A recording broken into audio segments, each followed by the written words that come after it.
Hello, welcome back to the Prestige TV podcast feed. I'm Joanna Robinson. And we are Rob Mahoney. Oh, we are. We are. We also are, I don't know, the world's #1 pigeon hater.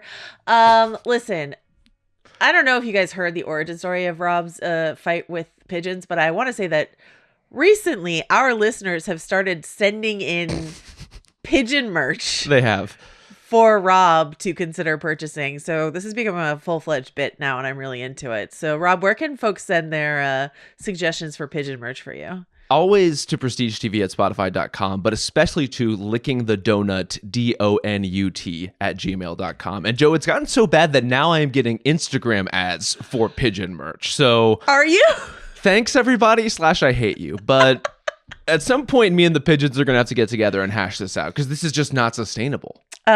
Listen, I think everyone in the world except for you is Team Pigeon, so I wish you luck in this fight. It's just simply not true. I'm sorry. That's absolutely not the case. I have yet to hear from a fellow pigeon hater. Everyone else is. Wow. Everyone seems indignant over your pigeon slander. So Sarah Paulson included, apparently. Sarah Paulson, #1 Rob Mahoney enemy. Okay, so listen, we're here to talk about Pluribus, episode 6, HDP, written by Vera Blasi and directed by Ganja Montero.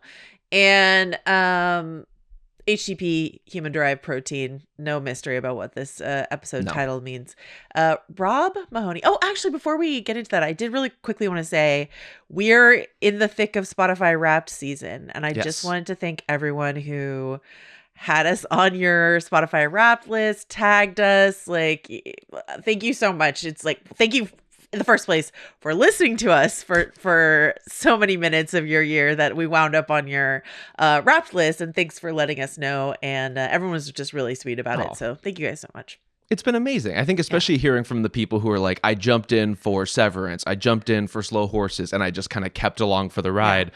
I mean, there's no better thing for people in our profession to hear than you just want to be here and hang out with us as we talk about good and sometimes very bad TV shows. But thankfully, Joe, right now the TV's been quite good. It's true. It's true. We this week we did a West Wing episode that folks seem to really dig, so that's great. Rob and Jody covered the Chair Company. Yeah. Maybe is it just Chair Company? No, I think it is the Chair Company. Okay, the Chair Company. And then we will have an episode on Heated Rivalry that will drop top of next week. So that's the ongoing stuff. And then we have one more of our sort of like best episodes of the century episodes coming next week. So there's a lot going on, a lot of minutes for you to consume, so we can wind up on next year's Spotify Wrapped as well. But I just wanted to thank everyone. Okay, so Rob Mahoney, what did you think of this episode of television? I quite liked it, and I would say in particular this idea of taking a reveal that we assumed and was kind of the only place that plot line could go, and turning it into something surprising and kind of fun and ultimately very dark. I like just taking something that you were so sure you knew the answer to and transforming it into, rather than like a plot reveal, I think a really great character moment for Carol, like turning the fact that she is the last to know basically about the human and the human protein. Like, how I didn't think we could make Carol a more lonely character, but we certainly did this week. Very sad. Yeah, Koumba being like, oh, you mean about the eating people thing? Yeah. No big. Troubling, disturbing. And then that's a great segue into the next thing I wanted to ask you, which is that we get a John Cena cameo in this episode. Yeah. We had been discussing in previous episodes, like, would it be interesting for them to have celebrities as part of the hive mind, and we could see, Noah Wiley from The Pit or whatever deliver news, and here we have John Cena. So how did this our first celebrity cameo land for you? I loved it. I mean, it's kind of the Pluribus version of Margot Robbie in a bathtub. It's like, let's just get John Cena on screen, and we love John Cena. We want to believe John Cena. We want to spend time with him, just like Koumba does. I also just thought, like, when I saw that John Cena was on Bill's pod this week, I did not anticipate this enormous crossover event for people in our little world, Joe. This is tremendous news. It's true. It's true. Yeah, I thought this was a really good use of him. And something that's really fun to know is that on the official podcast, they mentioned that they did not have the John Cena footage the day that they shot this. So Vince Gilligan just did it and didn't tell the cast. So they like pulled up this video and then it's just like Vince in full blown like aw shucks Vince mode doing this whole speech about why it's okay to eat people. So first of all, release the tapes. Yeah, we're really gonna need to see. I demand to see it. I also want to mention that Ganja Montero, the director of this episode, also directed, I don't know, 3 great episodes of Agatha all along, and has just been like doing some great TV directing work. On the official podcast, Vince compared her to Michelle MacLaren, who, if folks don't know, aren't weirdos who look at, you know, the name on who directed every episode of television. Michelle MacLaren, an all-time Breaking Bad director. She directed many episodes, including 4 Days Out, Salute, Gliding Overall, and Tahajali, and is just like very innovative visually, and there's some fun innovations inside of this episode. But I thought that, you know, as you might expect, Ganja Montero on that episode, the podcast episode, was like, "Oh, Michelle MacLaren, I will take it. Thank you so much." Biggest compliment. But what did you have any sort of top level thoughts on the direction of this episode?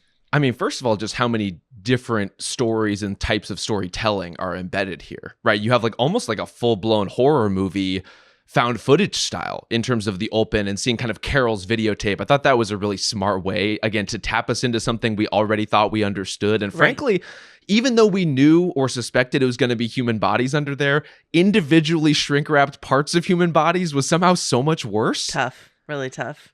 And then that transitions into, I mean, basically like a Bond movie for 10, 15 minutes with Koumba and kind of reenacting his dreams of high-stakes poker glory. And then from there, I mean, we go into like a pretty tense confrontation. We get this whole kind of sub story, you know, in the flashback with Manuso. So like, I love, of course, some of the individual flourishes in terms of shots, like the slow rise of the TV out of the dresser is like an incredible moment as Carol kind of susses out the HDMI of it all.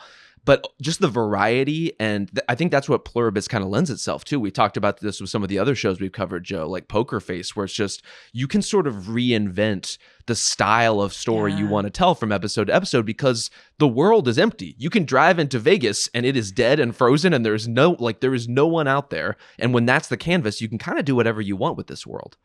I don't want to beat the dead horse of the official podcast because we have a lot of like listener stuff to get to and a lot of our own thoughts to get to. But a couple of things I want to mention is that the head that she pulls up in the facility is a model of Vince Gilligan's head. So Vince Gilligan is like, this is my Alfred Hitchcock cameo. He's like, I've never appeared in any of my stuff. So this is like my first version of that. And then I was so curious how they got empty Vegas. Because, you know, we got an email from a listener about the rooftop shot that we talked about last week, and we'll talk about that in a second. But empty Vegas, I was like, Vegas is never empty. How did they do that? And so I was fascinated to learn that basically they drove the route that Carol took with several, I believe, cameras mounted, like sort of like the like Google Maps car, if you've ever seen that driving around or whatever, like several cameras mounted around, and just drove the route over and over and over and over again in the sort of wee small hours of the morning where there's like as few people as possible, so that you could sort of like match shots, and as soon as like a person shows up in one shot, you have other coverage of it that you can use to convey this emptiness. And I just thought it was really effective and really eerie to see a place like Vegas completely emptied out. So it's completely haunting. I mean, especially the juxtaposition of this like extravagant party that Koumba has staged, right? You know, basically like puppeteering all of these people into the roles that I guess he wants them to play for his little fantasy. Into this place is just dead. Like there's just nothing happening here. And even Carol's criticisms on her way out. I mean, look, wherever she goes, everything kind of hollows out. Yeah. But her criticisms of Vegas on her way out about like the neon lit ashtray part of it, it's like, it's not even really true anymore. Like there are the lights, but ultimately like this is barely even recognizable as Vegas without the people. It's so sad. Carol sort of covering how heartbroken she is devastating. I was going to ask you this later, but I think this is a good place to ask you. Mm-hmm. You mentioned Koumba has sort of orchestrated this James Bond, you know, fantasy for himself. Yeah. You know, a point that you raised initially and we've been returning to over and over again is this idea of like, could you actually even enjoy winning a game of poker with a royal flush if everyone there is just humoring you and you're clearly being dealt like, Yes. you know, the right cards and all this sort of stuff like that. If you didn't have to work for it, if you didn't have to work for the royal flush, if you didn't have to like actually have whatever it takes to get a room full of women to like get into a hot tub with you or whatever it is, does it really mean anything? And I would say in the case of Koumba, like it does. Like he's having a good time, enjoying himself. So yeah. Do you think there's like an upper limit to that, or is there just some kind of personalities where it's just like, actually, this is great and I don't need to worry. I don't need to over complicate a good thing. You know what I mean? I think it's both, right? If we play out the story of Pluribus with Koumba in Vegas for 10 years, like there are clearly diminishing returns to the royal flush you have been dealt in all of these situations. Like it's just not going to hit the same. That said, as human beings, we are simple creatures, and you flip over the cards and everyone applauds for you. There's just that part of your brain that lights up, right? There is that kind of natural organic feedback.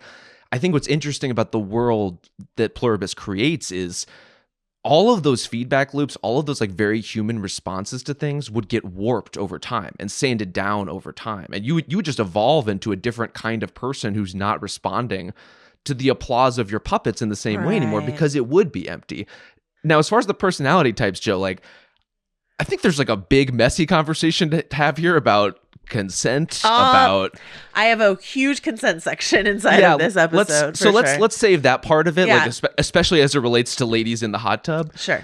But even in just like, I'm going to dress up this guy as Elvis, I'm going to put this lady in the full breakfast at Tiffany's, and they're going to do the exact thing that I want them to do. Yeah. It is weird and messy, and I do think it kind of requires a certain type of person who can put that at the back of their mind and like go through the motions and enjoy that kind of setup. I felt, and I'm very anti-hive mind, but I felt sad for these people when he walks out of the room and they just drop everything and then go into like robotically cleaning everything up.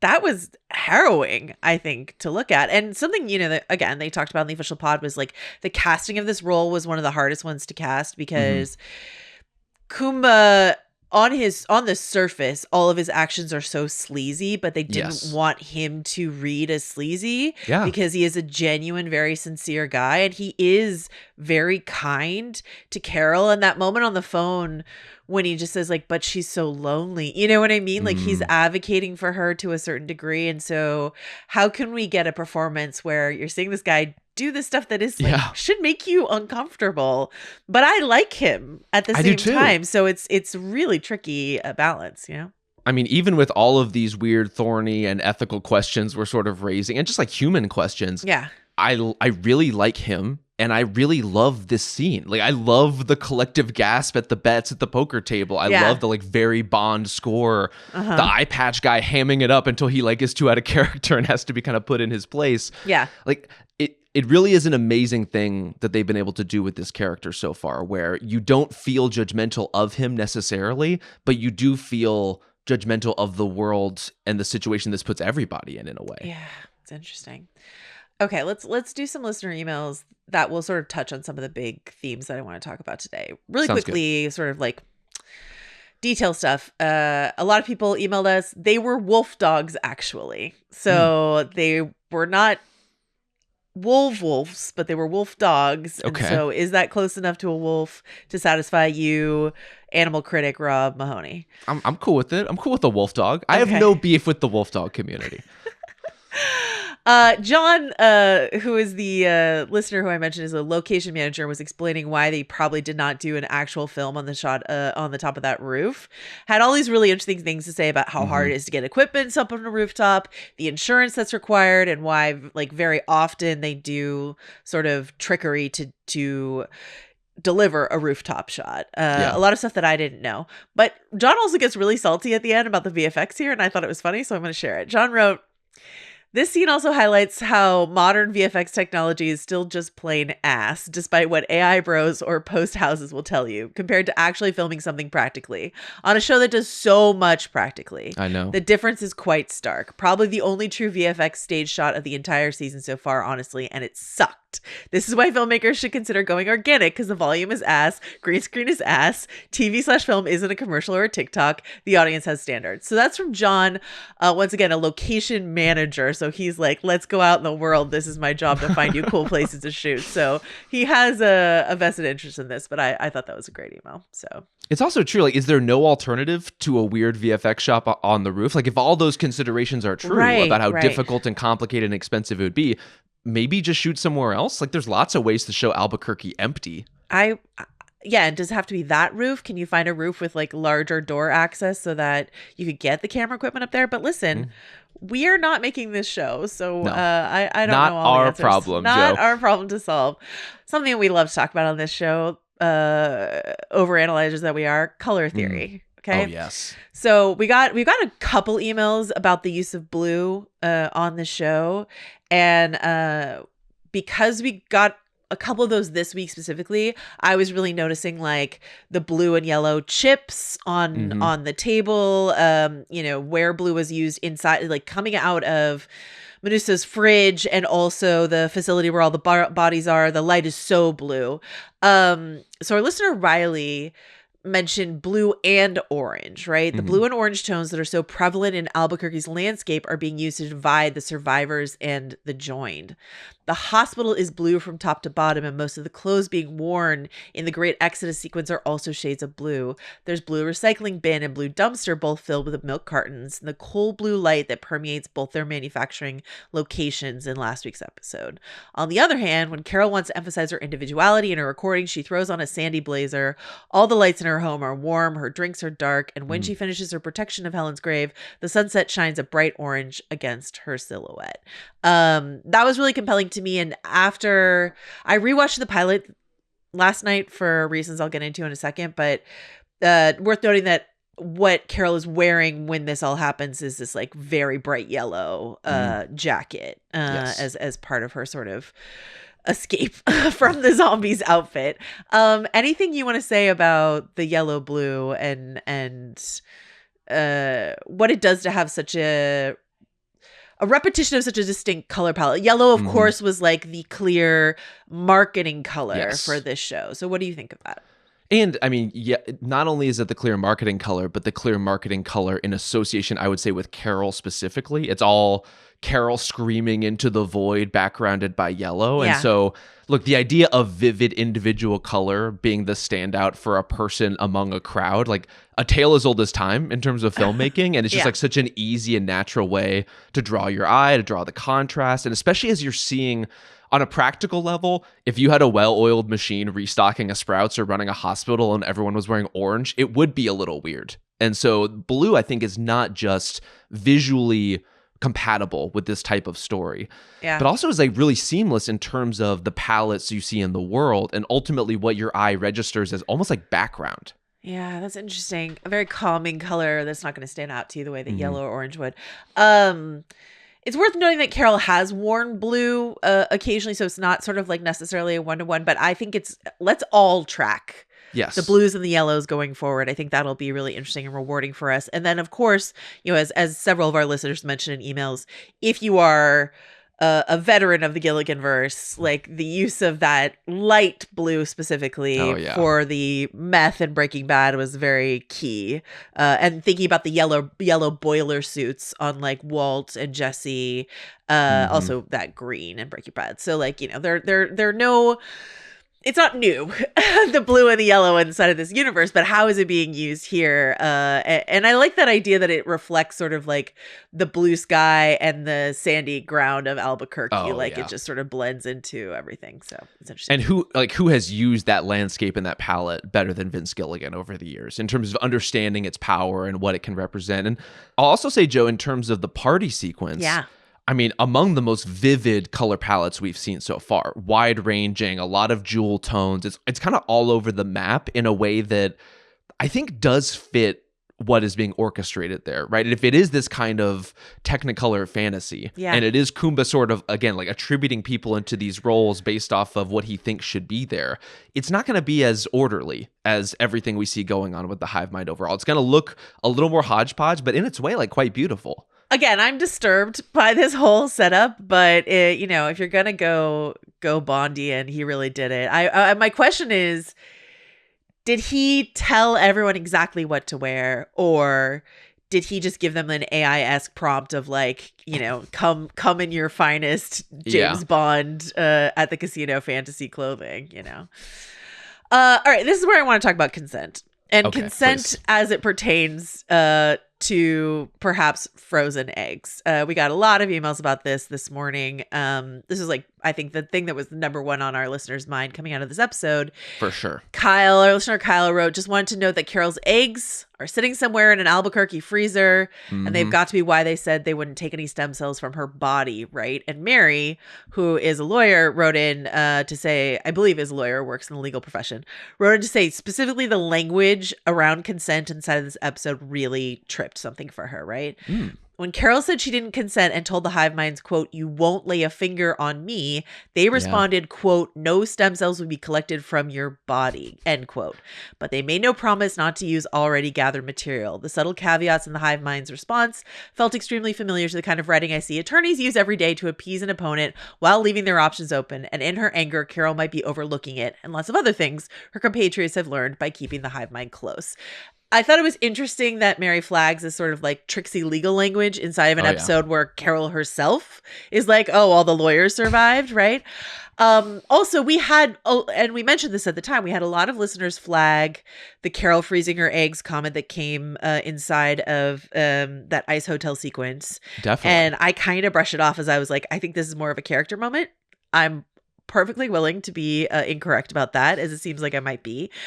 Also, we had a listener point out when Carol was in the pharmacy a couple episodes ago, and the pharmacist was saying something about like, it's been a while since you injected yourself. And I'm like, what are we saying about Carol and needles? Someone pointed out, if you're undergoing fertility treatment, you are constantly injecting yourself. So that might have been another sort of like, remember, this person has eggs frozen somewhere moment. What are you, and so I do want to talk a little bit more about consent after this, but like, let's focus in on the egg stuff. Like, what do you think about this? Well, yeah, the we will not be collecting stem cells from your body, like, might as well have been in italics, like all caps. Like, let's just underline the from your body bit with an asterisk. Yes. Yeah. We also got a fascinating email from Haley, who said, this is a quote from her email, "Can the others get around Carol's lack of consent for gathering stem cells by doing something with the egg she froze," as you said, Joe. I don't know how stem cells work, or if it would require fertilizing an embryo to gather stem cells and then harvesting the fertilized embryo, which I guess would force the others to have an answer to the question, does life begin at conception? I look forward to what's going to be a very fun episode for us, Joe. Really uncomplicated. Very uncomplicated. Easy black and white answers to all of this. Fascinating. But all this stuff does kind of get to the questions of what the hive mind is allowed to do based on its own programming and admission. And it's not an accident that these two conversations are happening at the same time of like, oh, we need the consent to gather this personalized biological data. And also we're telling you that we can't harvest wheat or harvest rice. We don't want to hurt a fly or even a plant. We can't inflict harm on anyone at any time. And what is a frozen egg? And like, would they even be able to extract the DNA or the stem cells from the egg itself, depending on how they're classifying what that egg is? Like, there's just a lot happening here in a way that I really appreciate, and I'm very eager to see how they untangle. Yeah, it's fascinating. What was really interesting to me, and I think this consent question feeds into this larger debate we seem to be having with our listeners in our email inbox, which is like, some people are like, hey, why are you so down on the hive mind? And Joe, this is baffling to me. Continue to be surprised, but listen, we can have this conversation. I was watching this current episode last night, and my friend Diana was like sort of background in the room, and then she was like drawn in. I was like, hey, do you want to, she hadn't watched the episode, so she was asking me questions. She's like, what's going on? Who's this? What's happening? And I was like, do you want to watch the pilot? The pilot's so good. We'll just rewatch the pilot. Yeah. So we watched the pilot, and she was like, oh, so this started with no consent. And that's really important to remember, that when you see the scientist, like the rat biting the scientist, one thing, but when you see the scientists leave their lab and go smooch two people who are randomly working there without informing them what's about to happen to them, not to mention. So I think the fact that it is kissing, because we've been talking about like the way it's spread, and you can lick a donut, or you can drop droplets from a chemtrail or whatever it is. But the kissing, the like sort of assault nature of those first two infection points, or the third and the fourth infection points, I thought was really interesting, because it's like,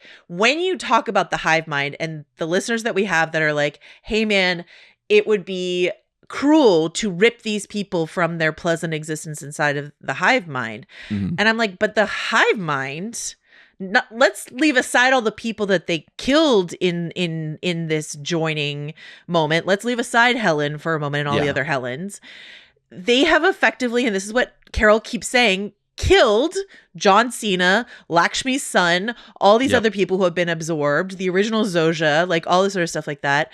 And actually not quite killed, are occupying them, because if there's a way to undo it, would you not, like if everyone had signed a consent form and said, I want to join the hive mind, it sounds great to be at peace and in harmony and all these other things. That's one thing, but that's not what we're dealing with here. Not even close. And so I think people are forgetting that when they talk about the hive mind. They're forgetting that these are hostile occupiers of these other people. So anyway, what do you think about that?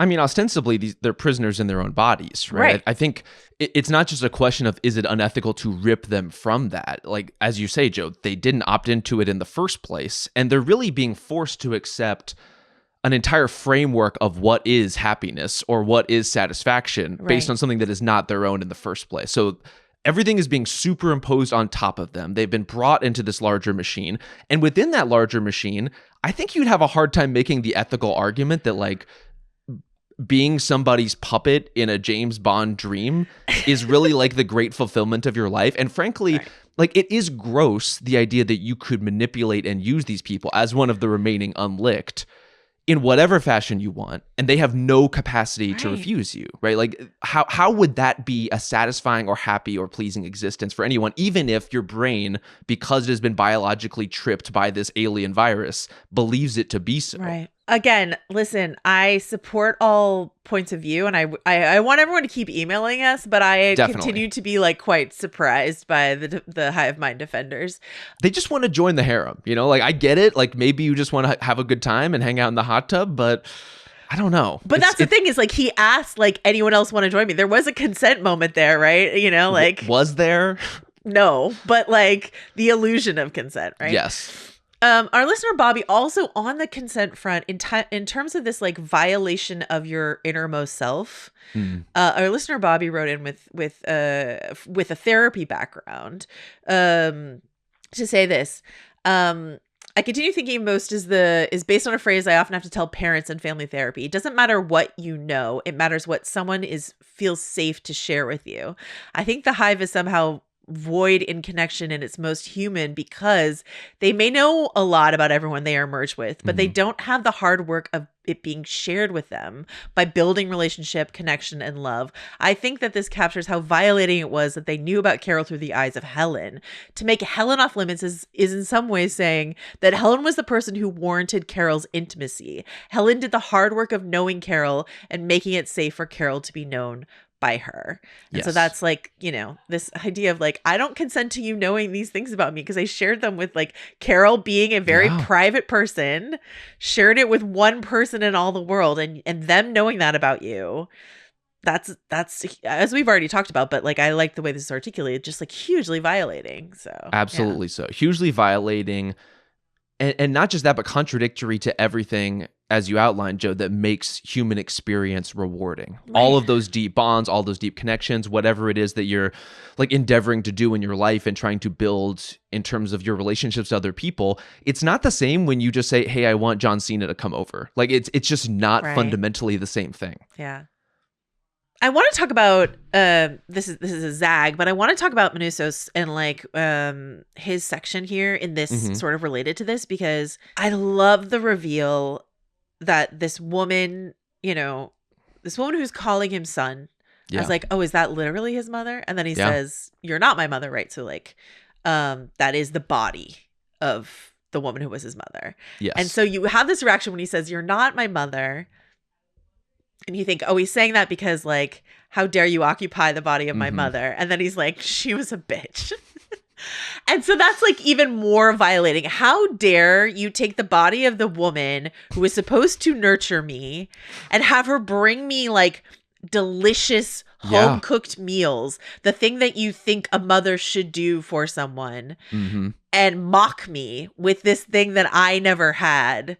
Growing up in my life. I mean, just because she's a bitch doesn't mean she never made him food, but like standing in for the nurturing of a motherly presence. I thought that was a brilliant sort of moment inside of this episode. What did you think?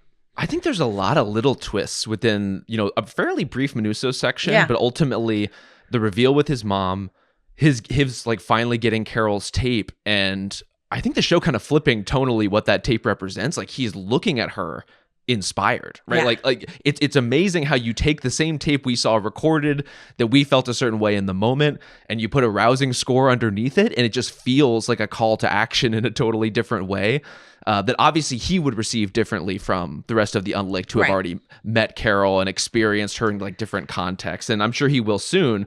But it feels like the whole show is about to change, and it feels like the whole show is about to change because of Minusos' kind of insertion into the main story in all these ways. And so the more we're learning about that relationship with his mother, the more honestly, like there's kind of a parallel for him with the hive mind itself in this episode in terms of like their relationship to rules and sustenance, right? It's like he is drawn this line that he will not accept the home cooked meal from his pseudo mom. Yeah. Like that is not something he is willing to do, to the point of like starving himself, eating sugar packets and dog food and whatever he has to do. Yeah. He is that distrustful of everything that is happening that he does not want a part of it.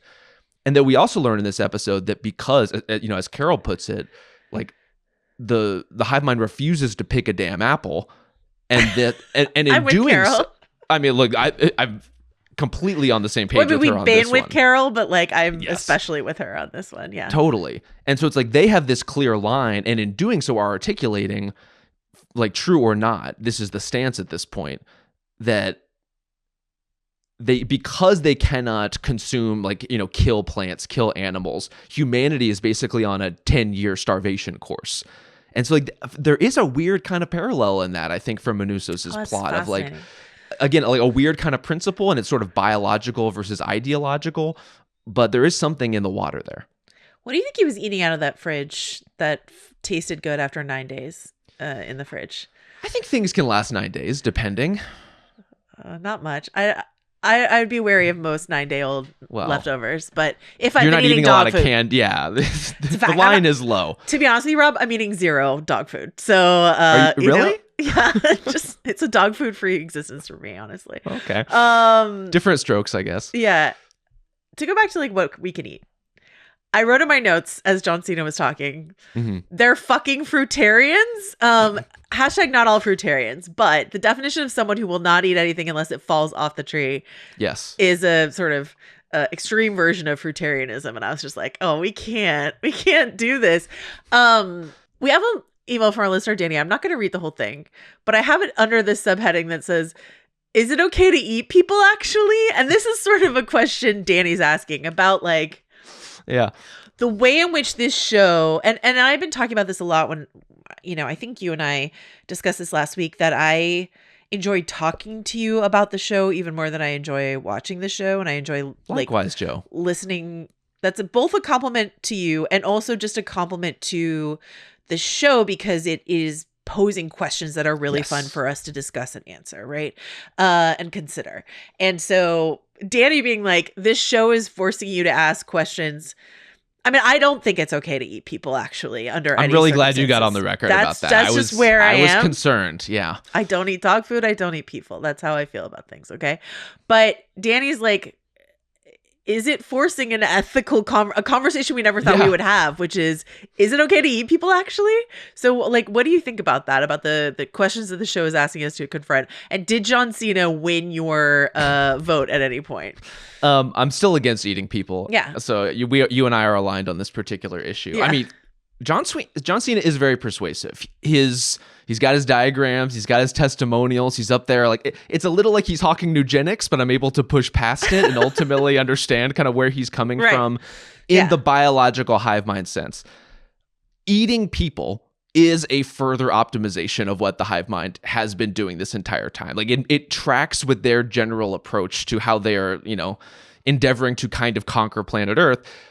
It's an efficient use of resources, but there's a reason why we just never fucking do it, basically under any circumstances, unless you're in a Donner Party scenario, or we simply have to note, Joe, you are Craig Horlbeck on what is one of the most famous episodes of the Hottest Take podcast, in which he kind of sort of floated this idea. I did not know that Craig did that. I would encourage everyone to go listen. It's just top shelf podcasting. Wow. Just really incredible stuff from Craig. Okay. Shout out Yellow Jackets, which yes, also, I will say this. I don't know. One time when Mallory and I were podcasting about Yellow Jackets, and I asked her like what body part of a friend she would eat, and I said which body part I would eat, and she said I simply would not eat the body part of a friend. She like high-roaded me in a way that forever blew some trust inside of our podcasting relationship.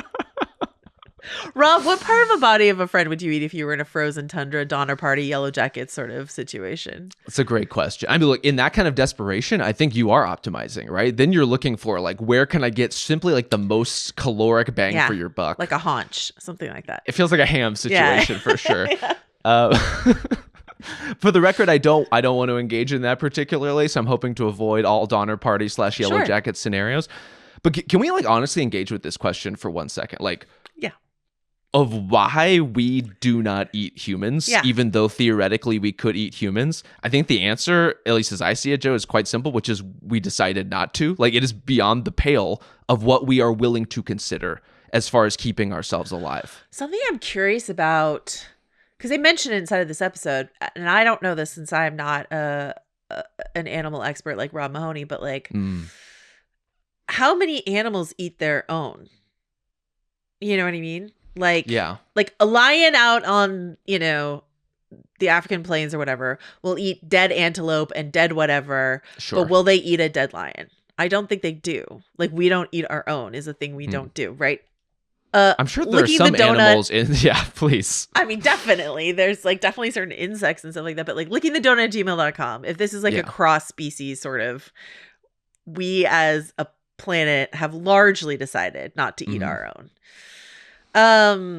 Also, what I'm learning about this larger debate, and apparently many of our listeners, Joe, is like, if Hannibal Lecter had just made it a sustainability question, like, it would have been cool, People seem pretty interested. We got a couple emails about the breakfast that Koumba and Carol share when he's like, here's your hat, what's your hurry? Have this breakfast and then go, please.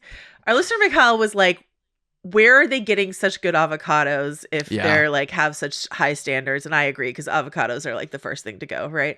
Well, yes and no. Like, sometimes you buy a green avocado and it just stays green for, I don't know, a fucking month for some reason. Where do you store your avocados? Countertop. Okay, yeah. I mean, if I'm trying to accelerate the process, if I'm trying to, again, it's very fickle. Like, you're trying to control it at all times, but I've had some that just never seem to turn. But there's a narrow window. You'll have like a green one that won't turn on the countertop, and then like it's ready, and then next day it's too late. It's already over. This is like a perfect. Isn't that life, Joe? We're just all aiming for that Goldilocks zone. The other thing I want to say though is that I loved this moment because it was like a real. Him watching her make her breakfast in a way that he wouldn't think to eat that breakfast. Like, she makes avocado toast essentially. Yes. And he's like, oh, and so that he starts to like imitate her and do it. And it's like the kind of experience you can't have inside of a hive mind, right? No. Like, well, for one, avocado toast is an invention only a human could come up with. Like an open-faced sandwich, a hive mind would never. I'm a huge fan of an avocado toast personally. I'm a fan, but it's like the idea. You live in LA now, Rob. You gotta be into an avocado toast. I'm drafted into it. I mean, I like all the component parts, but there is something about it that's like, I want bread, but not that much bread. That is a very human instinct. I loved that him just like silently watching her and being like, oh, yes. Okay. And then like seeming to enjoy the concoction that she puts together in his own version of it. And it's just like one of those human pleasures that the hive mind, who know everything all the time, would only eat those. And in contrast to John Cena being like, this is the most efficient way to deliver caloric value. versus I'm going to enjoy this yummy breakfast in a way that I've never enjoyed these combination of ingredients before, because someone sitting across from me eats it a different way and I'm going to do what she did. Like, I just thought that was a really nice, unarticulated human moment inside of the episode. And yet he is counting the minutes until Carol hits the road and gleefully waiting for his harem and John Cena to return. It's true.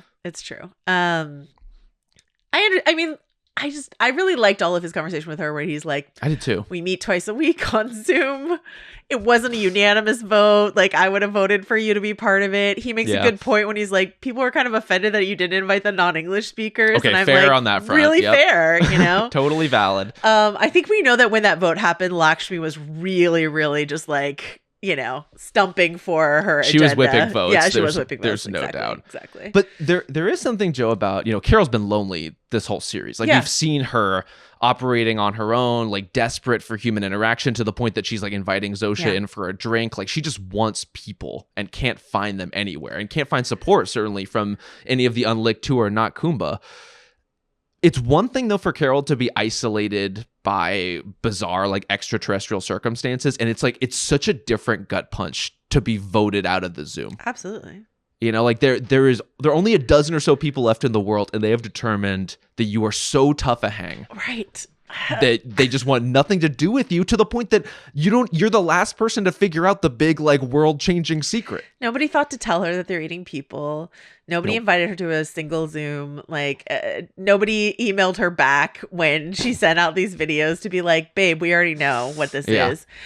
Honestly devastating. And what's even more devastating is there is one person out there who is really excited to meet Carol, and she doesn't know. She drives home thinking she's the loneliest girl in Albuquerque, and she doesn't know that there is someone out there for her. You know, a lid for every pot. So yeah, I'm excited. I mean, we don't know when or if this season they will unite. I looked it up, it's over 4,000 miles from Paraguay to Albuquerque, so we got some time, and that's just like, I just put Paraguay and I didn't put a specific city in, which is not very accurate mapping of me. But how long does it take to drive? It's like 3,000 ish from California to New York. And that's, I have never done the cross country drive, but that's like, what, a week, right? Thereabouts. I mean, this seems like something we should actually Google Map so we don't receive 50 emails on this exact subject. It depends how motivated you are. Manousos is very motivated. Quite. He does only seem to have one giant tank of gas, though, and a very unreliable car. So I'm a little worried about this plan to drive all the way up through South America to get to Albuquerque. But so LA to New York, I'm seeing on Google Maps as 41 hours. And that's assuming traffic patterns and whatnot. And I was thinking about this, too, when Carol was driving from Albuquerque to Vegas, which I think you'll see listed as like an 8-ish hour drive, basically. But under these road conditions, I think you could cut it to 6. You know, like, I think you could easily shave some time basically driving as fast as you are comfortable driving on an open road. Okay, so 41 hours for 3,000 plus miles. Yeah. So let's say I can't do math and I'm not going to, but like, let's say it's 60 hours to get from Paraguay to, and like, he's motivated. So let's say he does that in like 4 days. Or is he not stopping to sleep at all? Is Manousos so... I mean, he's got it. You got us. If you're driving that fast, you simply have to sleep. I'm sorry. I think he's got 4 days to get to Albuquerque is what I would guess. Okay. And based on the timeline of the show, we have flashed back, we should say, a few days earlier than everything that's going on in Vegas. It's day 9 into the whole thing. Okay, that's true. Anything you want to say about the frequency number so it's 8.613.0 is the one frequency that he has found any kind of chatter on. Yeah. And Vince Gilligan said on the official pod that they really labored over that sound effect, and that Dave Porter, who was the composer for like Breaking Bad, et cetera, engineered that sound. He wouldn't, of course, they're not saying what that sound is, but that they really tried to engineer that sound. So what any thoughts on this? Were you excited to see numbers? I'm ready to be heard again. I'm ready for numerology. Yeah. Like, of course, was I checking to see if they coincided with the lost numbers, Joe? My brain is just now broken in that way, so thank you very much. You're welcome. it did just sound kind of like a trip hop beat to me. It was like somebody could turn this into actual music. So it does not surprise me to hear that a composer concocted it. But yeah, there is something kind of unidentifiably alien about it. So I guess mission accomplished, frankly. Yeah, it's really fun. Anything else you want to say about this episode as a whole? One last thing, Joe. I am fascinated at this point the way that this show has turned rules into drama. Like all of these guidelines around what the hive mind can and can't do, like I am feeling pulled along wanting to know what is true and what isn't, where the lines are. We already dug into some of kind of what's allowed and what's not in terms of the consent and the eggs and the potential to like harvest all these stem cells. But even just all this kind of questions and sub questions around the food supply, I just find myself endlessly captivated by for some reason. I love the way that Menusos like sat, like his eyes kind of lit up when she's like, they can't lie. And he was just like, oh, interesting information, Yeah, I'm curious if our hive mind defender listeners, and we welcome you, if they harvest, and again, I don't know if one can harvest stem cells from a frozen embryo, but if one can, and if they do, is that a violation so egregious that people will be like, everyone will agree, hive mind bad, actually? I'm already there, but like, Somehow I'm not so optimistic about some of the holdouts, Joe. I hope that that's the case. But even from the food supply aspect, like we got a really interesting email from Michael who asked, like, John Cena mentions on the tape that there are all these established milk farms and cows that need milking, and they're able to kind of use that to complement the human protein and the remaining produce and all that stuff into their little protein shakes that they're drinking. Yeah. But is there a reason why the hive mind wouldn't be allowed to run a chicken farm? And especially if you operate from the perspective of like the apple dropping off the tree, does an egg not dropping out of a chicken not qualify as the same kind of thing? Especially if it's unfertilized. Does this go back to your point of like, where does life begin? Joe, we're going to get there. And maybe this is the resolution point as far as like, how do we turn Zosha into a real girl again? Maybe she needs to have so many fundamental human dilemmas. She needs to speed run every human argument. Okay. And then all of a sudden she'll be like, yeah, a hot dog is a sandwich and I'm a person again. Okay. A hot dog is not a sandwich. Did you have anything written down for the sort of like Giliigan-verse shot inside of this episode? I think it's the TV shot for me. The very slow crawl of the TV out of the desk. What was yours? There's a really cool shot when, as we see Carol goes to sleep, cradling a champagne flute, goals. Koumba sort of pries it out of her hand and puts it on the table next to her. So when she wakes up, the camera's behind her, and it's what's called a rack shot, which is, it like focuses on her and then it focuses on to the champagne flute, where we're like looking at the room through the champagne flute that's sort of like in frame with her. And I was wondering why it was pinging so much for me. And so then I just started like Googling videos on rack shots and movies and stuff like that. Yeah. It's used a lot in Casino Royale, and it is especially used in a certain shot where Bond realizes there's something wrong with his martini, and it's sort incredible. Of rack shots over to the martini glass from Daniel Craig's face. So I'm hoping that's why that's there, or what a fun connection inside of this very like Bondy sort of homage. But champagne flute, Casino Royale, shout out. Anything else? I mean, money shot, I was just like empty Vegas, but like it seems that's more like a tech solve, but still that seems very difficult to me. Oh, and I will say kind of both ultimately. Like with the process you described, like that is quite practical and just kind of repetition until you can get the exact moment you need. Yeah. The Westgate, I will say I was quite proud of myself. Shout out, I guess, Baz Luhrmann's Elvis, where I was like, that's definitely the hotel. As soon as I saw the exterior, I was like, that's definitely the hotel that Elvis lived in, and it is. And they actually got to shoot there, so that's very cool. But and we do have to at least note Koumba replacing, I'm sure, what were Elvis portraits with giant portraits of himself, including in a resplendent neon green suit. What room in the house? Is there a room of a house that you would not put a portrait in? And would you draw the line at the bathroom? Koumba did not, but would you draw the line anywhere of like where you wouldn't put a resplendent portrait of yourself, Rob Mahoney? I would never put a portrait of myself in my own home. I'm hesitant to even put like a small framed photo of myself in my own home. It's like, I'm here. I know what's going on. Like, why do I need especially a posed portrait? What about like a family? It's like your wife, your dog, like the fam, that makes sense. And if it's like a representative memory in your life, I get it. If it's just you posing for a photographer or a portraitist of some kind, I support you. I simply cannot get on that level of self-assurance. So if that's how you're living your life as Koumba is, then you know what? I aspire to that. If you have giant portraits of yourself somewhere in your house, we want to know where. lickingthedonut@gmail.com. Prestige TV. Bonus points for photos. Like, I would love to see them. Absolutely. Please. I guess here's what I would say. I would also abhor to have a portrait of myself up in the house unless, let's say, someone I love, someone who like is close to me, painted like a portrait of me and I did not find it like repugnant. Then it would be like more, this is how someone I care about views me, and I would want to have that. I don't think I would put it anywhere like very obvious, but I wouldn't like hide it in a closet. I think that's the one. So I was thinking about like in the Last of Us episode, long time, there's like, portraits you paint of your loved one or something like that. That's beautiful. It is a very sweet gesture. And if you are a longtime listener of Joanna Robinson and would like to paint her, email us at lickingthedonut@gmail.com and I will send you her home address. That's not what I said.